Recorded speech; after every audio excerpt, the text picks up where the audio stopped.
Hello, everyone. Welcome to today's webinar on autophagy and cellular wellness. We're going all about how intuitive fasting and herbs can transform your health. We're excited to bring together two experts today, Dr. Will Cole, a functional medicine expert, and Dr. Bill Rawls, a physician and herbal expert, to talk about how both of these things can promote longevity and ward off chronic illness. And I think this is a really timely conversation with everything going on in our world right now, health-wise. So looking forward to being your moderator. My name is Tim Yarbrough. I'm an herbalist and work here at Vital Plan. And I want to thank you for being here today to join us for this conversation. The plan for the day, after some brief speaker introductions, is to jump into our conversation between Dr. Rawls and Dr. Cole on these two concepts of intuitive fasting and herbal therapy and how it can be used to promote cellular wellness and autophagy. And then we are going to answer as many live questions as we can, in addition to some of those that you sent in ahead of time.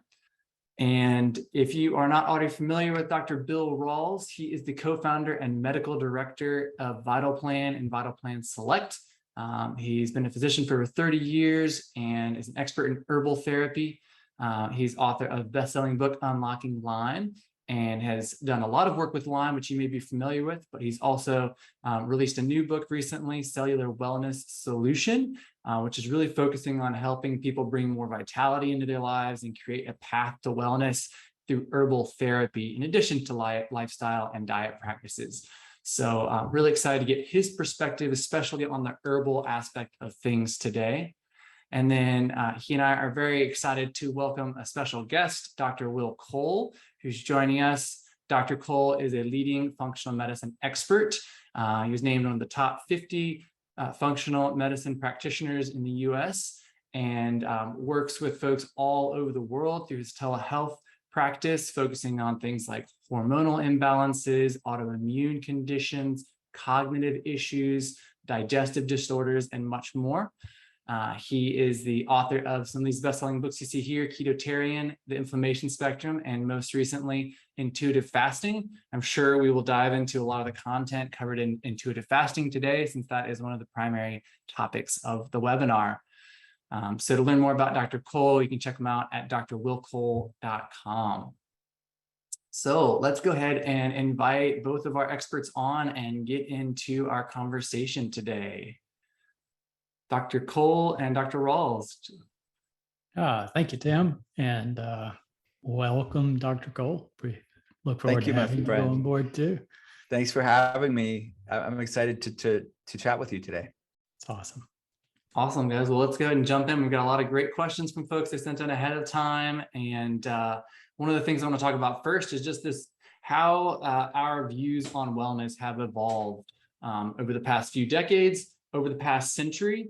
And Dr. Cole, as a functional medicine expert, maybe we could start with you first, especially for people that are not familiar with functional medicine. From your perspective, how have ideas of wellness shifted, and how does functional medicine help fill the gap that's needed right now? Yeah, as you mentioned in the introduction, I started one of the first functional medicine telehealth centers in the world over 12 years ago at this point. So basically, I'm in this room 10, 11 hours a day. They've rarely let me out, maybe to see my kids once in a while and my wife. I'm just kidding. But I love what I get to do. And this is basically what I've been immersed in. And I've seen firsthand a lot change in people's awareness of choices that they have when it comes to their own wellness. And 12 years ago, Dr. Rawls has so much more experience than I do, but 12 years ago, what I saw was a lot more unawareness about functional medicine and about health as a whole, a lot more pushback, I think, from conventional doctors. And I've seen that dissipate pretty precipitously over the past decade. And I really believe it's conversations like this, the internet really becoming what it is today, the democratization of health information has really empowered a lot of people, where before their health information, there were a lot of gatekeepers on what information, and you really had an interest, you had to have an interest to get information, to really seek it out. Now it's a lot more widely available to people wanting to have informed consent over their health and wanting to make choices for themselves. And so it's really cool to see this, I think, in the age of the internet and people wanting to have answers and wanting to educate themselves and be informed. So that I hope in another 10 years that expands to even more people. Yeah. Awesome. Yeah. I think it's awesome. None of this would have been possible when I started out 30 years ago. It was very traditional. For people to get information, they had to go to a healthcare provider, and that was the source. You might be able to pick up some books or information here and there, but you were going to have to be diligent. Now there's just so much information at people's fingertips. And one resource is PubMed, sponsored by the NIH, that pretty much anybody can go and find scientific studies to answer questions. It's not limited to healthcare providers or scientists. That proliferation of the distribution of information is fantastic. That being said, there's also misinformation out there. So I think it is up to people like you and I to try to convey real information that people can find that really can make a difference in their lives. Yeah. So with chronic illness on the rise, with a lot of psychological issues on the rise, a pandemic that's still going on, what do y'all think? I think one of the great things about this conversation is you're both interested in approaching health from more of a root cause perspective. But I think people have heard of functional medicine. Maybe some people on the call are really experienced with it, Dr. Cole, but would you just say a little bit more about how functional medicine looks at root causes? And then Dr. Rawls would love to hear how that aligns with your perspectives and your approach. Sure. Yeah. If I had to break it down, the big differences, number one would be the interpretation of labs. I think that's the first start. So anybody that's watching this live or on replay will know when you get your lab, you're getting your number, your biomarker compared to this reference range. That reference range is largely based on a statistical bell curve average of people who go to that lab. You'll see that reference range will vary slightly from many biomarkers depending on the lab that you go to.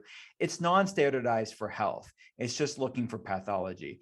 And there's a lot of people that intuitively know something's off here, right? My fatigue or my weight loss resistance or my hair loss or my digestive problem or my inflammatory symptoms, anxiety. They'll go to their doctor, they run the basic labs that they're ran in the conventional setting, and they're oftentimes told things like, everything looks pretty good here. You're just depressed. Here's an antidepressant. Or you're just getting older. You're just stressed. You're just a new mom. All these well-intentioned reasons as to how you could be having these symptoms despite these quote unquote normal labs. In functional medicine, we realize just because something's common doesn't necessarily mean it's normal. And comparing yourself to people with health problems is no way for you to find out why you feel the way that you do. So it's really looking at health and health problems and realizing that health and health problems exist on a spectrum. And by the time somebody's diagnosable with a chronic health problem, like an autoimmune condition, researchers estimate it's about 4 to 10 years prior to that diagnosis when things were brewing on this inflammation spectrum. We have to realize no matter where you're at on this inflammation spectrum, what can you do today to start moving your health in the positive direction? So we're looking and we're comparing our patients' labs to optimal, not average. And that's where your body is functioning the best. That's where we get our name functional medicine. It's the functional range. Where does vibrant wellness reside? So if you're not there, let's get you there. So we're understanding the sort of continuum between health and health problems. And we're running more comprehensive labs in functional medicine. So this is based off of health history, but looking at chronic infections like chronic Lyme disease and co-infections, looking at mycotoxins and other biotoxins, looking at gut health and assessing that, looking at nutrient deficiencies, looking at cellular health. I mean, really, Dr. Rawls has pioneered this conversation. And I think in functional medicine, this is my heart, this is my passion, to really understand the pieces to that person's health puzzle. And it's different. And that's the third thing in functional medicine that's different. It's bioindividuality. And it's not going to be a cookie cutter, one size fits all approach to getting well. So people that I see patients all day long, if I hung my hat in one way for everybody, I'd be proven wrong all day long. There's a lot of variables to consider. And there's a science to this and there's an art to this. So the art of it is realizing if somebody has a lot of stress and hates what they're doing, that's going to create a completely different outcome than if they really love it. So I think really curating and tailoring a protocol that they love, that's effective for them, and then we can track the data over time. That's really how you get people better. So that's what we do differently. Yeah. Dr. Rawls, how has your practice and your approach evolved over the years of being an OB-GYN to getting out of private practice actually now and working with folks, in online consults? Yeah, for the past 5 or more years, I've been doing predominantly online too, because I've found that I can help people so much better and such a broad spectrum of people. I would define what I do as functional medicine over anything else. It's definitely in that category. But it's maybe a mild variation of it that I just came upon from my own personal experiences, and that being overcoming a chronic illness in the middle of my life. But it really depends on how you look at this thing. And what I would say, I think it's important for people to understand that our medical system as it stands does some things exceptionally well. And what that thing is acute intervention. You break your leg, you have a heart attack, something acute, we do a really good job. But when it comes to chronic illness, that whole model starts breaking down. We are applying the same tools we use to treat acute illness to chronic illness. So we're fixing it with drugs every day, acutely, and it just doesn't work. So fundamentally, I'm looking at the problem very differently. So how I was trained was to find the diagnosis. And so we collect the patient's symptoms, we get labs, we collect other diagnostic indicators to try to find the correct diagnosis, which I found for chronic illness about half the time is either wrong or changes all the time because all the diagnoses run together for chronic illness. Right. And the purpose of a diagnosis is to find the treatment protocol. And the treatment protocol is typically drugs or surgical interventions that block the symptoms or the processes. So the problem with that is with that acute intervention of trying to block the symptoms, you really never make the person well. So as my journey came along, I started looking at it from a different angle and saying, wait a minute, why is the person ill? Less important the diagnosis, but what's driving the person's illness? So I started going back and doing that detective work to define, how the person's illness evolved. Because things don't just happen. 30 years ago, it was just kind of assumed that chronic illness just kind of falls out of the sky and hits you on the head. And, everything is cause and effect. Everything has a cause. Sometimes that is going all the way back to the person's birth.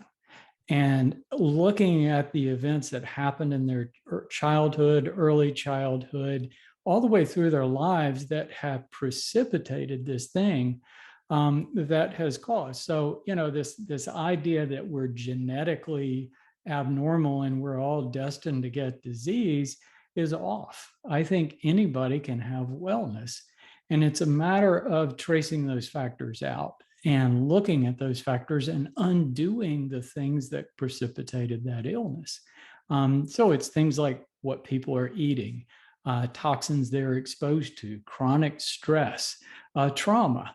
And in my journey, I found that microbes are huge, that all the things that we pick up through life, we think we get and symptoms, we clear the symptoms and we think we've gotten over the infection. And it turns out that a lot of things a lot of microbes we pick up and we carry in our tissues, Yeah. and they can come back. And, we're starting to see this with long COVID and Epstein-Barr virus and chronic Lyme disease and all of these things that are part of illness. So when you start piecing those things together and undoing them, then and only then can you reach that state of wellness. So, which I think is so remarkably important.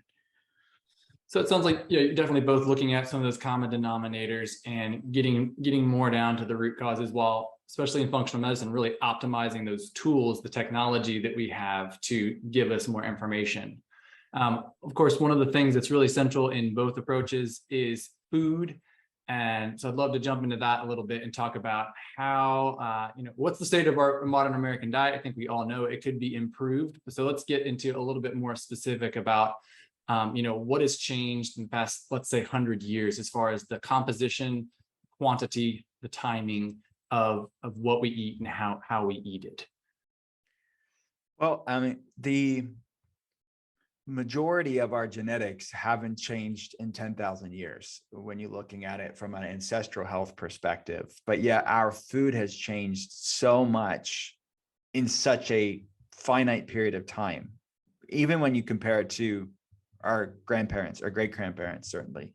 Yep. The way that they ate versus the way that we eat now, let alone hundreds of years, thousands of years. A lot has changed in the human landscape, from the foods we're eating or the foods we're not eating, to soil depletion, the impact of our soil, the unhealth of our soil, and the use of herbicides and pesticides and other environmental toxins. So it is a problem. And what researchers call like evolutionary mismatch, or a genetic epigenetic mismatch, is really at the heart of a lot of researchers' work in looking at how other lifestyle choices, food and the water that we drink, the foods that we eat, the air that we breathe, how these things trigger genetic problems.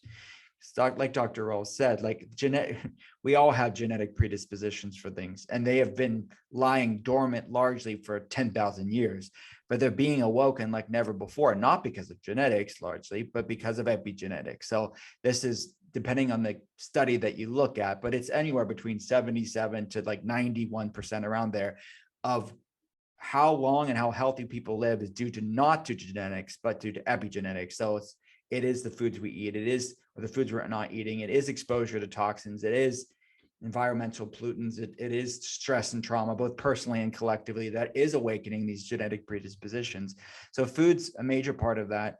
And there's a lot of bioindividuality when it comes to this, because when you're dealing with a disrupted microbiome and you have an immune system that's hypervigilant, an inflammatory response going on, you could have the healthiest foods that are even the epitomization of health flare some people up.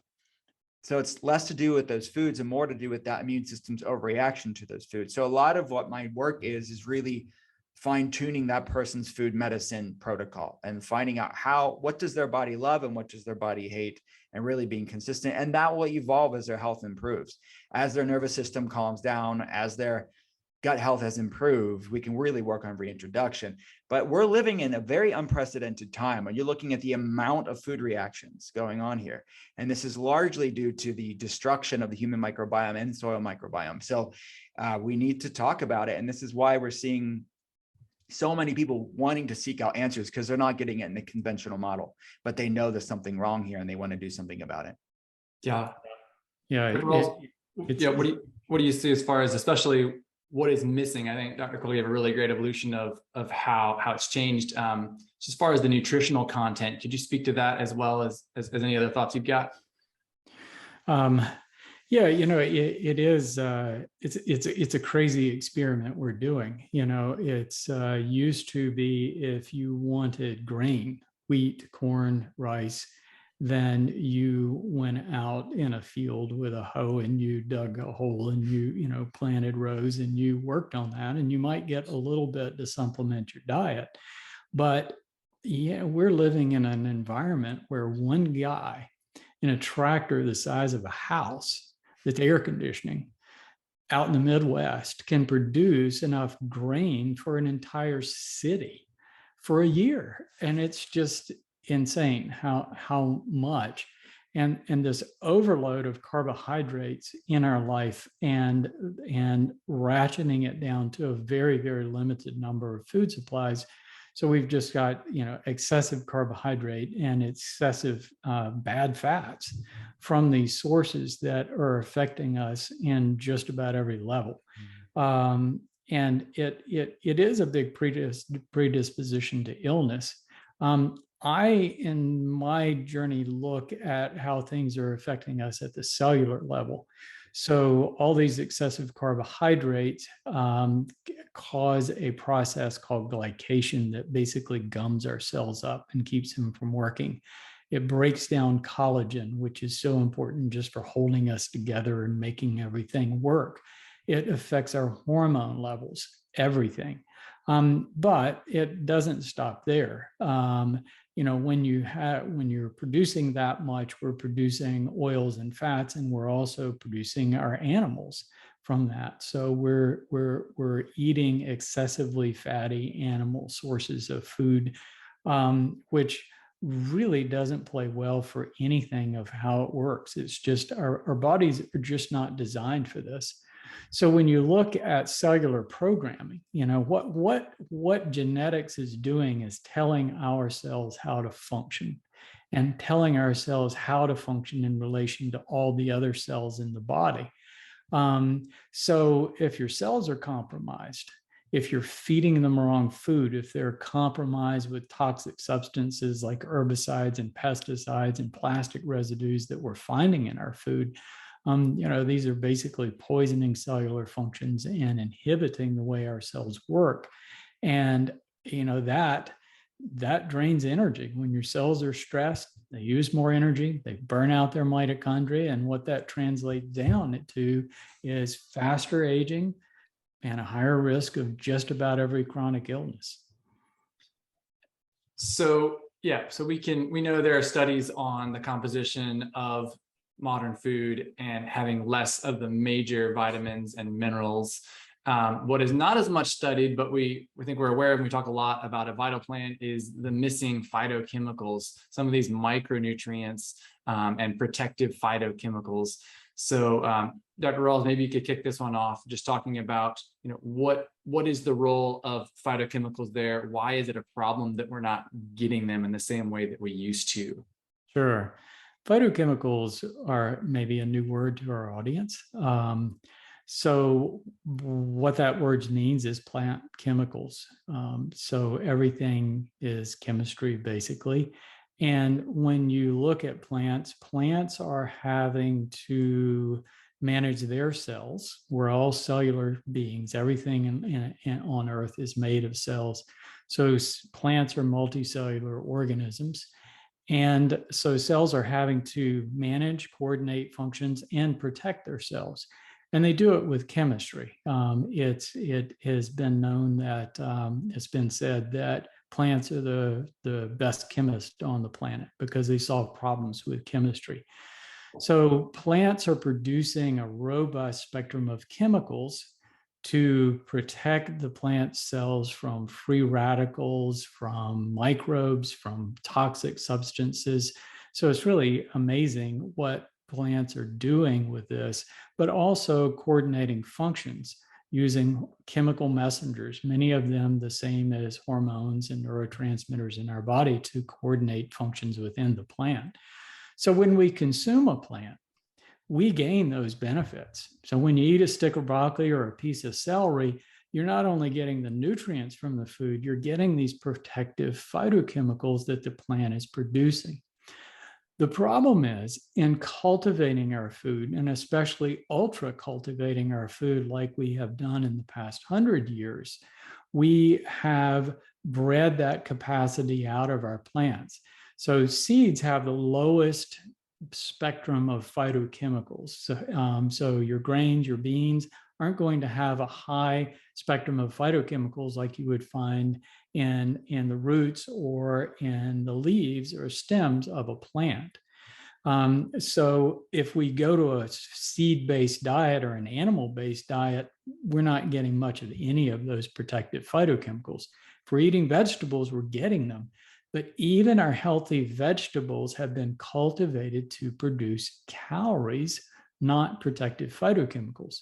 And in our agriculture, we go out of our way to protect our plants using herbicides and controlled situations so we can increase that carbohydrate and calorie yield, and it comes at the expense of these protective phytochemicals. So our cultivated food plants don't have the protective properties their wild precursors, their wild ancestors had. So when we are living in that environment, we're giving up this robust protection that plants naturally offer that is missing from what our great ancestors were eating in a forage food diet where they were eating exclusively wild plants. So going back to a forage food diet is really hard, but one way we can pick up those things really easily is by taking herbs. So that is the biggest advantage of herbs is herbs are wild plants and you're getting this robust protective phytochemistry from the plant. So I see that as just a huge thing that is missing from our food. So not only are we bombarding ourselves with things that are robbing our cells' ability to function, we are also robbing ourselves of this really wonderful protective quality that we could get so easily. Right. Yeah. So herbs can help fill that gap of those missing phytonutrients to really protect us at a cellular level from all those various cell stressors that both of you have mentioned so far. Dr. Cole, maybe you could speak a little bit to, we've got the nutritional side of things with food. How about the frequency with which we're eating food and sort of the idea of this 3 meals a day, and maybe starting to get into introducing this idea of intuitive fasting and what role that could have in our health? So intuitive fasting, it's a term that I've used with patients for a long time. It's how I feel a lot of things within food and wellness should be, is there should be a grace and an ease and a lightness to it. And context matters with these sort of things.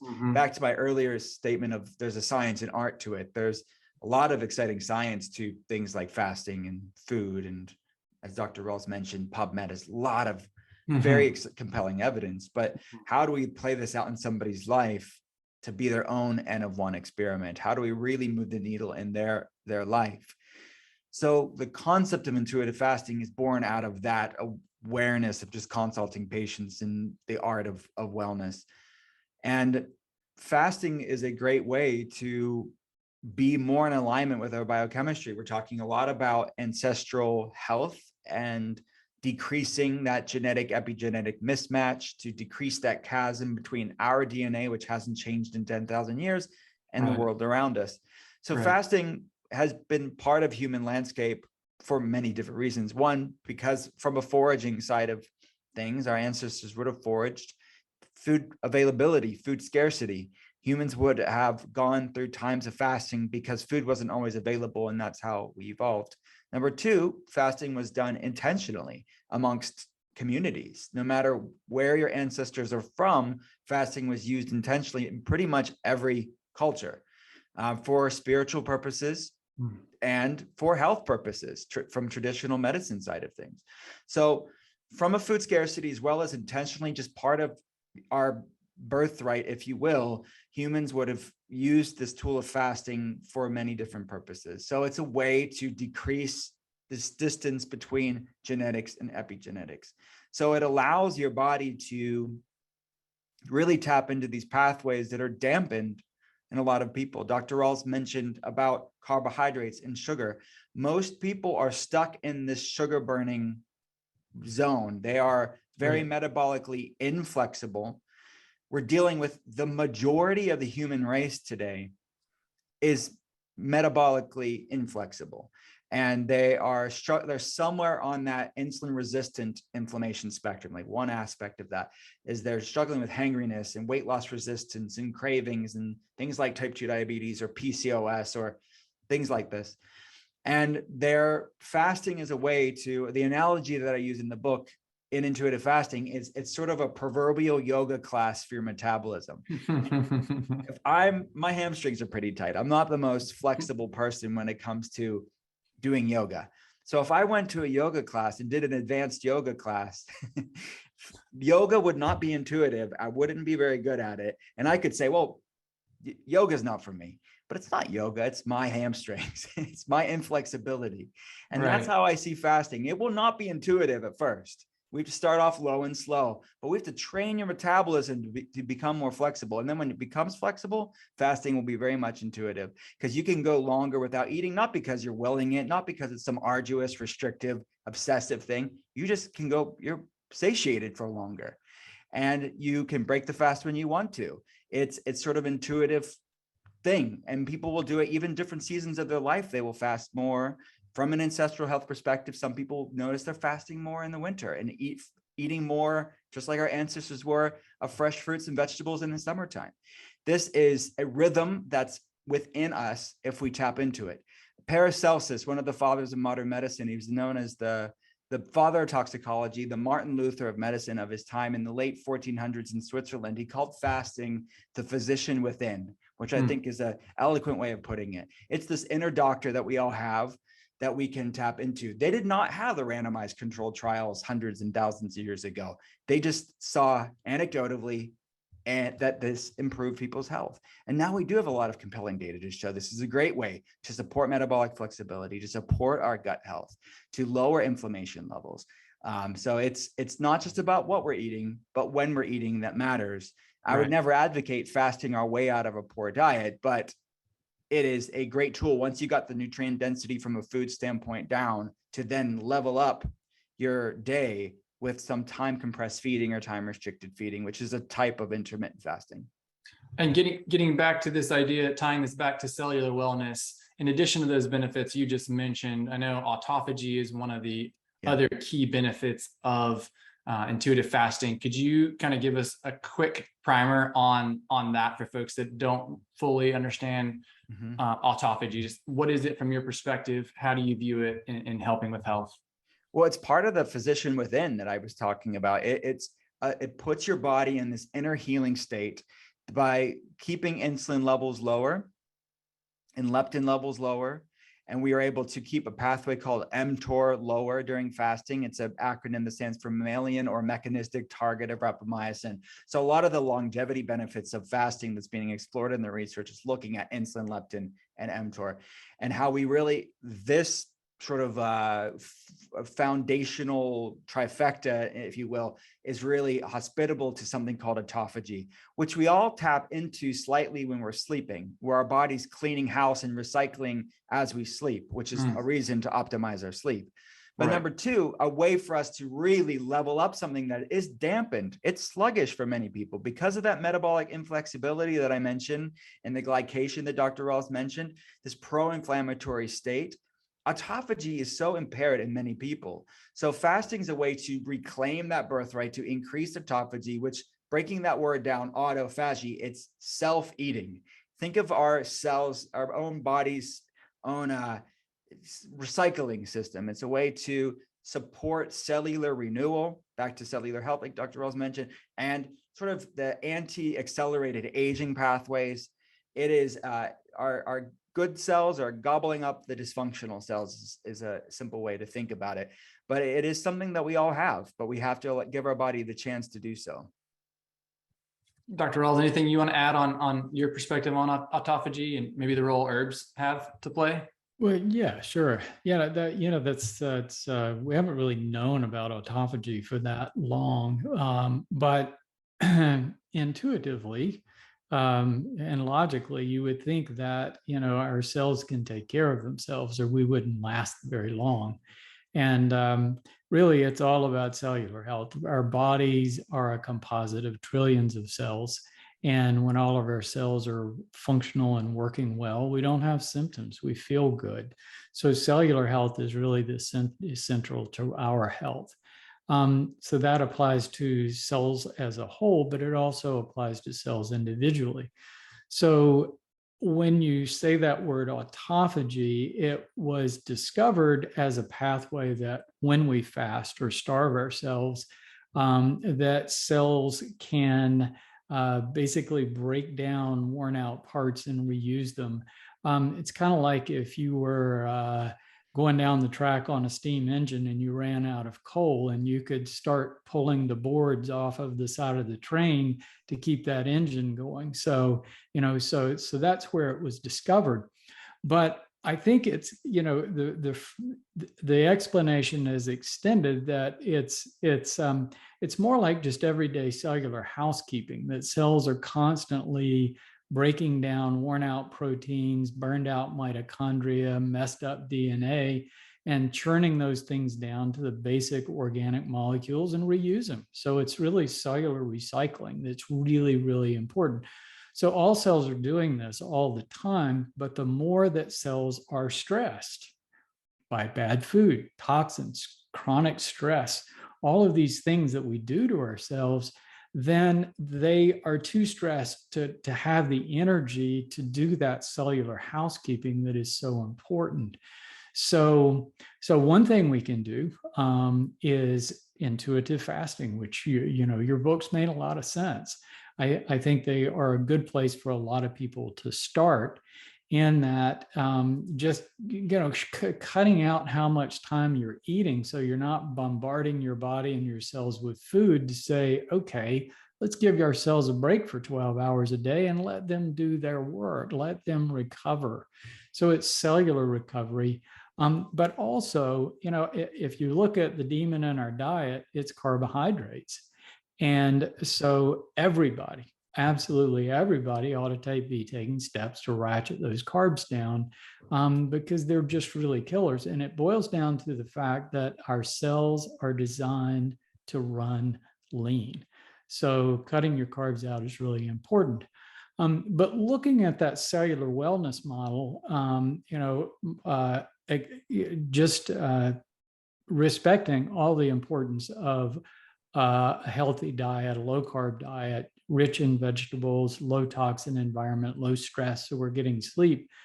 Herbs can carry us even farther, because what herbs are doing is protecting that phytochemistry we talked about, is protecting cells from stress. It's protecting cells from free radicals, toxic substances, radiation, and especially microbes. Because one of the key things I found about autophagy is it is the mechanism by which cells expel microbes, invasive microbes, bacteria, viruses, protozoa, yeast. So if your cells are stressed, they're more vulnerable to microbes, which is really important for you to pay attention to. So that's another thing the herbs are doing, is providing antimicrobial properties that not only protect our cells from the invasion of microbes that are just happening all the time, but very interestingly, the herbs are balancing the gut microbes, so we're getting that defense system from the plant that is actually, when we take an herb, it's suppressing pathogens in the gut and allowing normal flora to function. I found that herbs actually are better than any probiotic I've used for balancing the gut microbiome. Really important. But I actually found a study that was released this past year that took a handful of common herbs. One of my favorites, Japanese knotweed, green tea, ginger, turmeric, celery, garlic, various berries. And they found that phytochemicals from these herbs, they were actually able to scientifically demonstrate that these things optimized autophagy. So that cellular component. So doing all these things together, ratcheting down your carbs, shortening your eating window, taking herbs every day, wow, can they do great things for your health? Just a couple more things here, and then I want to get to some of the questions coming in from folks. But just to clarify, Dr. Rawls, that's a really, I think, new and emerging sort of field looking at microbes. We know Lyme disease is classically associated with one microbe. There are lots of other infectious diseases that we think of as one microbe, but we're finding more and more about, age-related illnesses that have potential microbial components to them. So just to reiterate that, you're saying herbs help fend off microbes by improving autophagy, which expels intracellular microbes. They also, some of them especially, have more potent antimicrobial properties, and then they can also help balance the gut microbiome. Yeah, all of those things are important. So, it's like we want all the help we can get. And much of it is what we do, how proactive we are. But herbs give us an extra boost, an extra advantage that we just wouldn't have otherwise. Dr. Cole, how does intermittent fasting, does it have any effects on the microbiome to speak of? It does. Yeah. And I echo everything that Dr. Rawls said. I think herbs are a great way to enhance everything and enhance these pathways. And I think for most people, it's not going to be one thing that's going to be the magic cure-all. It's a confluence of factors, things that are supportive of lowering inflammation, supporting autophagy, and supporting metabolic flexibility are going to be essential to have optimal health, meaning that, whatever that looks like for the individual, increased energy, better sleep, all these goals that people have. But intermittent fasting, our microbiome has a circadian rhythm similar to our cortisol rhythm. So we have a nice S-shaped circadian rhythm. Cortisol is higher in the morning, and then a nice S-shaped curve throughout the day, something you can quantify in labs. Now researchers are finding that the microbiome has a similar clock, if you will, throughout the day. And certain colonies of bacteria are higher in the morning, some are higher in the evening, sort of a wave-like ocean within our gut. Wow. And fasting is a great way to reset that gut microbiome clock, because a lot of people have bacterial imbalances. They have yeast and fungal overgrowth because, again, this mismatch, just like our microbiome is being really messed up, just like our metabolism is, because of how much sugar and carbs and toxins that we're exposed to. And that's very much impacting, I see this all the time on labs, people that have things like small intestinal bacterial overgrowth or SIBO, people that have yeast and fungal overgrowth, and people that have, because of these things, leaky gut syndrome or increased intestinal permeability, which triggers inflammation levels throughout their body. Fasting is a great way to reset that gut clock. So I would start with some time compressed feeding. And then from there, longer fasts for some people are a great tool as well, not just time restricted feeding, because it's a great way to allow the gut time to repair, because digesting foods, even if it's healthy foods, requires a lot of energy. And when you already have a taxed, stressed out gut, always working is stressing an already stressed out gut. So to give it some reprieve, some time to repair, to tap into that physician within that I mentioned earlier, it's very, very advantageous for many people. Yeah, makes a lot of sense. Truly. Let's get into a couple customer or viewer questions, specifics on intuitive fasting. Excuse me. A quote from your book, Dr. Cole, that I love is, "It's not about starvation, it's about self-respect." I think that's a really beautiful way to describe that. And I definitely saw a lot of concerns in the registration questions for the webinar about how intense it needs to be and how long do I have to do it before autophagy kicks in, and what if I take herbal supplements? Is that going to, get me out of the fast? So, it's a synopsis of kind of how you approach the practicalities of intuitive fasting. Well, I think that, as we mentioned earlier, some herbs specifically are very complementary to the clinical objectives that we're trying to achieve during the fast, i.e. can keep inflammation levels lower, support blood sugar balance, support autophagy.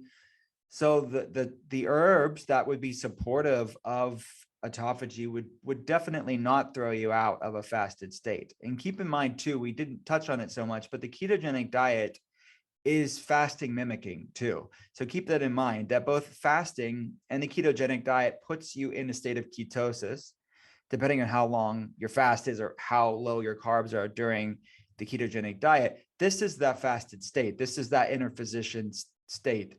Beta hydroxybutyrate, one of the key ketones that your body produces, it's known as the fourth macronutrient. It's a fuel source, but a lot of the benefits of fasting is centered around beta hydroxybutyrate.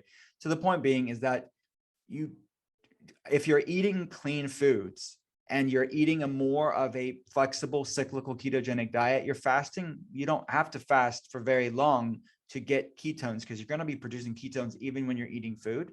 And it's going to make your fast a lot easier. There's a lot of misinformation about fasting. We are not talking about chronic caloric restriction, and that's oftentimes conflated. We're not talking about starvation. That is very much misinformation. We're talking about eating ample, nutrient-dense, delicious, satiating foods, but in specific windows. Actually, quite the opposite than chronic caloric restriction, which is not what I would advocate for. We're talking about using food as medicine, increasing nutrient density, but just eating in specific windows, and then cyclical, periodic, for some people, longer fasts. But that's what intuitive fasting is all about. It's to find out where you're at this point in your health journey and what serves you. And different fasts for different people is really what it's going to look like. Awesome. We've got one from Cindy here. Says, I've been hearing a lot about plants as being quote unquote poisonous to our bodies, primarily from the carnivore only community. I believe plants have a place in our diets, but can you please address where this thought may be coming from, or what this claim is about, if you're familiar with it? Any ideas about this, guys? Well, I'll let Dr. Rawls go first, but I do have some thoughts, but I'll let you go. yeah, well, there are poisonous plants. There's no doubt about it. That nobody would eat poison ivy twice. There are definitely a lot of plants out there that are poisonous, but interestingly, most plants are not poisonous to us, and in a high proportion of the plants that that are growing in any forest are actually quite beneficial. As far as there being poisons, I mean, there's good and bad with everything. If technically these phytochemicals that are protecting the plant from various kinds of microbes are poisonous to those things, but on our level, they mostly just provide benefit. And so natural plants are generally going to be well tolerated. Everybody's a little bit different, though. Certain people are going to tolerate some things that other people aren't. But that being said, I've met very few people that can't benefit from a plant-based diet and taking herbs every day. I think that would be highly unusual. We're just built for that. I mean, you look at our ancient heritage, and for hundreds of thousands of years, humans ate a forage food diet. And on most locations on Earth, it is felt to be from scientific studies that humans ate about 2/3 plant matter to 1/3 wild animals. But you also have to remember that wild animals are really lean. They don't have the fat that domesticated livestock have, not anywhere close. So it was very, very different. So hundreds of thousands of years of taking those substances, the chemicals that we find in plants, it's like our body knows them. We are genetically programmed to process these chemicals properly. So if something is poisonous, if it damages our cells or damages the liver, that the liver doesn't know how to process it properly. And one thing that eating plants and taking herbs, we process those things. So one of the telltale things about herbs is most of the herbs that people take actually protect liver function and promote a healthy liver. It's and one of the things that we know about most of our drugs, these foreign chemicals, our liver gets a beating from processing drugs and the toxic chemicals that have become so prevalent in our environment. So, I think when you look at things overall, you're going to get a lot more benefit. And every study you looking at people who are living on a plant-based diet compared to a grain-based diet or a meat-based diet, they're healthier. There's just no two ways about it. Dr. Cole, did you want to add some on there? Yeah.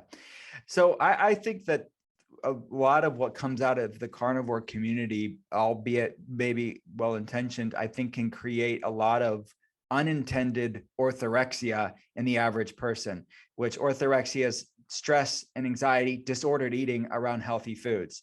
we have a problem in the United States in creating fear around green tea or another plant food is very, very counterproductive.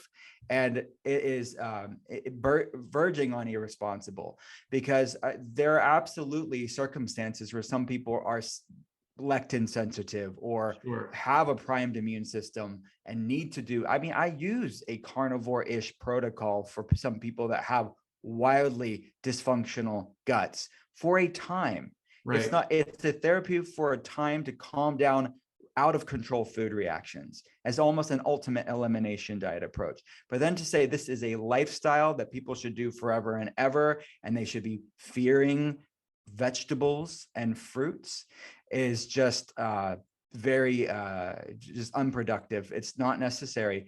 And so, yes, the context matters around this. There are plant compounds that do create a hormetic effect, like a good stress on the body. But the dose, like Dr. Rawls kind of was suggesting, the dose makes the poison, right? We're not talking about unhealthy, poisonous levels of these things. This is something that we would have evolved with, and we can really tap into these mechanisms. And the herbs that we're talking about here are protective and have a lot of research to show that. Yeah, or even bitter foods, which we've largely taken out of our diets. Even that can have a good hormetic effect in a positive kind of stress on our bodies and priming our digestion, strengthening our detoxification capabilities, all that. Certainly. Yeah, but it is true that we everyone is a little bit different. In my journey, I did have leaky gut. I developed a lot of food sensitivities, primarily to nuts. I can eat nuts now, which there was a point that I couldn't eat them at all, but I have to keep the levels down, which influences my diet. Without nuts, I found that it's really hard to go vegetarian completely. So I still have meat on my diet. But you don't need much protein to take care of your daily protein turnover. So the two big things there are several issues with just a purely meat-based diet. But one of them, especially if you're eating red meat, is saturated fat. And it's true, eating saturated fat doesn't raise your cholesterol, but saturated fat, think butter, lard, doesn't mix with water. So when you put it in your blood to carry it through your system for your cells to use, it makes your blood thick. It increases blood viscosity. And so when you increase blood viscosity, you create friction in vessels like your coronary arteries and your carotid arteries. And that is what initiates plaque. So saturated fat, the big problem is increasing blood viscosity. Protein, eating a lot of protein. And this is true of a grain-based diet and a protein-based diet. When you eat that much protein, it's hard on your kidneys, but it also generates acid, metabolic acid, when you metabolize this. So your pH has to stay at a neutral 7.4 all the time. So to compensate for that acid you're generating, you pull calcium carbonate from your bones, so that a high meat diet, high protein diet is very much associated with osteoporosis and accelerated bone loss. And finally, the bigger the animal, the more toxins it's going to have in its tissues. Toxins move up the food chain. That's why you see mercury out in big fish out in the ocean, is because it's being concentrated. So a cow is going to have a lot more toxins in its tissues than a chicken. So all of those reasons together, and the fact that our meat now is just so much more fatty than wild meats are, it's just not something that you should put on your plate in high volume. Yeah, I think those are great points to add, Dr. Rawls. And I know in Ketotarian, Dr. Cole, you talk a lot about the idea of how to get some of the benefits of a ketogenic diet with more of a heavier plant focus, which I know plants are really valuable to both of your perspectives. We are almost out of time here. So just real quick, one more question, and then we'll wrap up. So just briefly, I know we've got a wide spectrum of viewers out there, folks dealing with potentially chronic illnesses at varying levels, to folks that are just looking to optimize their health. Anything that you would like to say about fasting or using herbs that you would recommend to tailor your protocols or your approaches toward one end of the spectrum or the other? Can anyone and everyone do intermittent, intuitive fasting, or do you need to be at a certain level of health? Well, it's about how they do it and who they are. And that's back to the intuitive side of things. It's yes, give you an example. The simplest form of intermittent fasting would probably not even be considered intermittent fasting by any, aficionado of like advanced faster, but it's the 12-12. It's 12. If you have 24 hours in the day, we all have that, right? Some maybe doesn't seem like it, but if 12-12 is 12 hours of eating, 12 hours of fasting. So 7 a.m. to 7 p.m., 8 a.m. to 8 p.m. That's your eating window. You're basically allowing a couple of hours after dinner so you can fast through the night. Remember, I mentioned autophagy is happening through the night, but if you're eating really late at night, that can dampen some of that. So don't eat too late at night. That's a very simple, pretty much anybody can do that. And then from there, they can vacillate and sort of ebb and flow their eating and fasting windows. That's what I talk about intuitive fasting. It's cyclical. You're not always doing deep fasts. There's this ebbing and flowing, expanding and contracting, eating and fasting rhythm that I want people to find for themselves. And look, the people that shouldn't be doing any more advanced fasts would be if you have an active eating disorder, talk with your eating disorder specialist or your doctor. And number two would be if you're pregnant and if you've never fasted before, jumping into advanced fasting, I would not recommend that either. Talk with your doctor. Pretty much anybody else could do these simple, gentle, intermittent fasts and build from there. Awesome. Dr. Rawls, any recommendations for how you might tailor things based on where you are on the spectrum of health? Sure. Well, from a diet point of view, I think it's just finding what's comfortable for you, whether you get there quickly or gradually and ease into it. Finding a place of something that you can live with for the rest of your life and experimenting around and finding what works for you.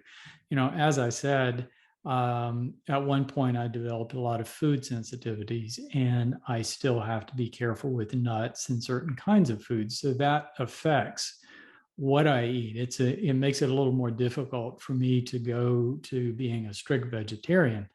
But now my golden rules in diet are try to eat more vegetables than anything else. I think that's so remarkably important. Vegetables are low carb, high fiber, and also try to eat whole foods. That means preparing food yourself. But find where you're comfortable. So for me personally, I've experimented with a lot of different kinds of diets, and I find that following that intuitive approach is so important. I find that I'm more comfortable if I can narrow my eating window down to about 7 to 10 hours, depending on the day. But tighter than that, I don't like it. Now I've met other people that's like, well, I only eat one meal a day. That's it, ever. That's fine. That works for them. I am probably not in ketosis, but I try to keep my carbs like 100 to 150 grams. Most people are eating 300 plus grams of carbohydrate a day. Right. So I'm eating just enough carbohydrates that is enough to supply my cells with energy. My brain is using carbohydrates, but other parts of my body, I think of carbohydrates as being kind of that fast, explosive energy that your brain uses carbs. And again, ketosis works too. But for that slow burn, fats are really nice. Our heart uses fat almost exclusively. So different cells in our body use different energy sources depending on the job. So a little bit of carbohydrate, but maybe not more than you are going to burn in that day. So to keep it really lean, I think that's what works for me. So I think finding the thing that works best for you, but following a program like Dr. Cole's is a really nice way to get there. So I think the work he's put together with his information has been very, very valuable. For me, the thing that my passion is promoting herbs and really turning people on to this remarkable benefit that we could all get. That's been sitting on the shelf, and it's there for anybody, anytime. And there's just so much good there. So, you know, my role is making it easy for people to understand that. Awesome. And just despite all the challenges out in the world there, I'd love to leave on a note of hope here. Just in 30 seconds or less, Dr. Rawls, we'll start with you. What's the most inspiring or encouraging trend you're seeing out there as far as how we are evolving our approach to health as a society? What's inspiring you? You know, when I first started thinking about these things 15 or so years ago, probably more like 20 years ago now, I just wasn't hearing anything about prevention of illness. You know, it was just assumed that illness happened. And now there's just a really good conversation, and we're talking about diet and what kinds of things make us ill. You know, I wrote a book for my patients over a decade ago that talked about causes of illness, looking at these things that make us ill. It was novel. Nobody else was talking about that.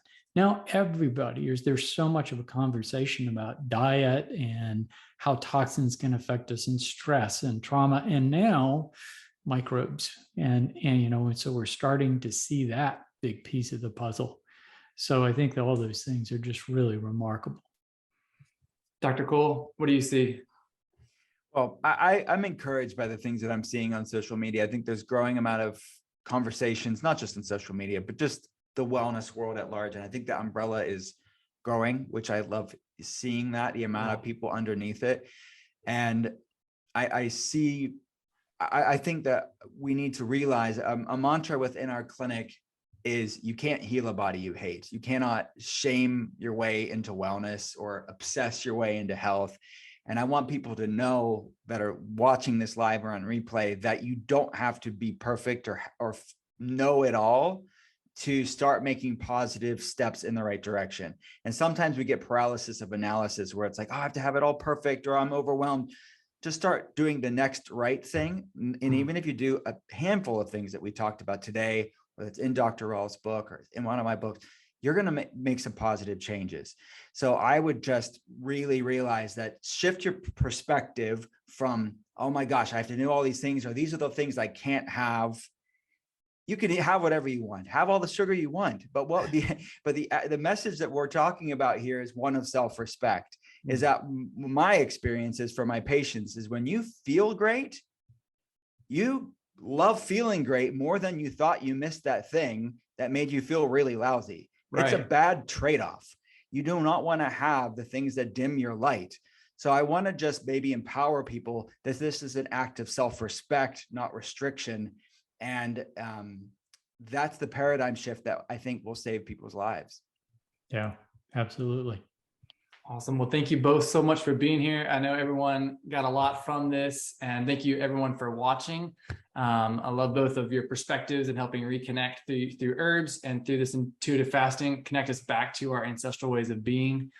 So I think there's a lot of benefit out there. Thank you, Dr. Cole, so much for joining us. Thanks, everyone. Conversation. Appreciate it. Yeah, it was awesome. Yeah. Have a good day, guys. Thanks. Bye. You too. Take care. Thanks again, everyone, for being here. Would love to get any questions that you didn't get answered. Feel free to send those to us. I know there was lots of stuff we talked about today. And so you can reach out to us at info@vitalplan.com. Hopefully you learned a lot. If you want to know more about either one of our experts today, you can check out Dr. Rawls at cellularwellness.com, learn more about his book, The Cellular Wellness Solution, which talks all about how herbs affect us at a cellular level to promote longevity and ward off chronic illness. You can find out more about Dr. Cole's work at drwillcole.com, his latest book, Intuitive Fasting, and also his telemedicine practice. All of that is available there. And that is all. Hopefully you learned a lot today. Thank you so much for joining us. And we look forward to seeing you all on another webinar soon. Take care, everybody. Take care of your health. Bye-bye.